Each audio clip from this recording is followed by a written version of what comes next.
Assalamualaikum warahmatullahi wabarakatuh. Perkenalkan nama saya Fajri Alexander Ramadan dengan NIM 1030112300204.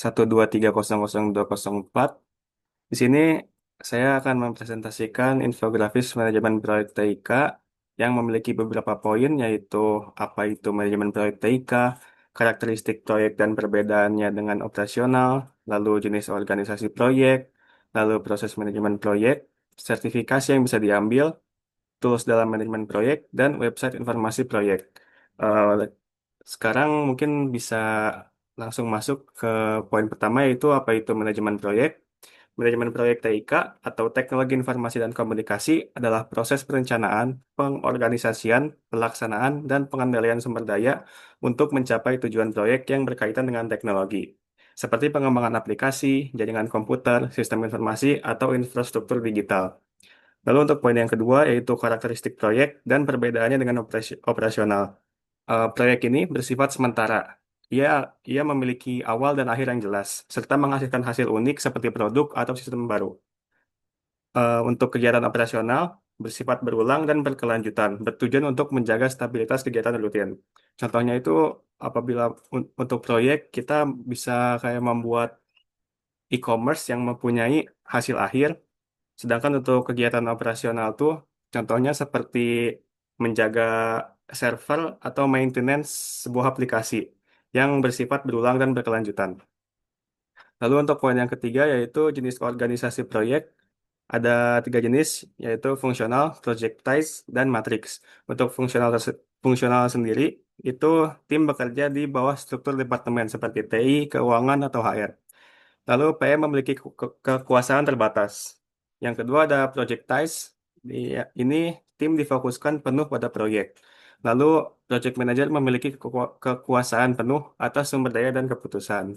Lalu ada matrix, kombinasi dari fungsional dan proyek. Kekuasaan dibagi antara manajer fungsional dan manajer proyek. Lalu matrix ini dibagi menjadi weak, balance, dan strong matrix. Lalu ada proses manajemen proyek yang diawali di inisiasi tahap yaitu proses untuk menentukan apakah proyek layak dijalankan atau tidak. Pada tahap ini, manajer proyek bersama tim akan menentukan tujuan utama proyek, mengidentifikasi kebutuhan, dan menetapkan stakeholder. Lalu yang kedua ada perencanaan. Di sini manajer proyek mulai menyusun rencana kerja yang detail, mencakup jadwal kegiatan, alokasi biaya, sumber daya manusia, dan identifikasi risiko yang mungkin muncul selama proyek berjalan. Lalu yang ketiga ada pelaksanaan.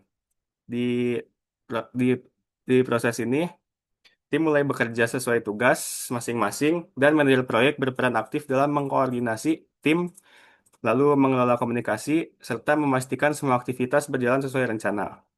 Lalu yang keempat ada pemantauan dan pengendalian atau monitoring and controlling. Di tahap ini, manajer proyek akan memantau kemajuan proyek, lalu mengevaluasi apakah waktu, biaya, dan kualitas sesuai target, serta mengambil tindakan korelatif bila ada penyimpangan. Lalu yang kelima ada penutupan. Di penutupan ini, seluruh hasil kerja dievaluasi dan diserahkan kepada klien atau pengguna akhir, dan dilakukan rekomendasi akhir proyek. Lalu yang poin yang kelima ada sertifikasi yang bisa diambil. Sertifikasi yang bisa diambil yaitu PMP, Project Manager Professional, lalu ada CAPM, Certified Associate in Project Management, lalu ada Prince2 atau Project in Control Environment, lalu ada Scrum Master atau Agile Certified Practitioner, lalu yang terakhir ada CompTIA Project Plus. Lalu poin keenam ada tools dalam manajemen proyek. Pertama ada Microsoft Project untuk perencanaan dan penjadwalan proyek, lalu ada Trello untuk manajemen tugas berbasis Kanban board. Yang ketiga ada Asana, ini untuk melakukan kolaborasi tim dan pelacakan progres. Lalu ada Jira, ini untuk manajemen proyek Agile atau Scrum, biasanya di TI. Lalu ada memakai Slack atau Discord atau Teams untuk komunikasi tim proyek. Lalu yang terakhir ada Gantt Project atau ClickUp atau bisa memakai Notion untuk alternatif open source dan fleksibel.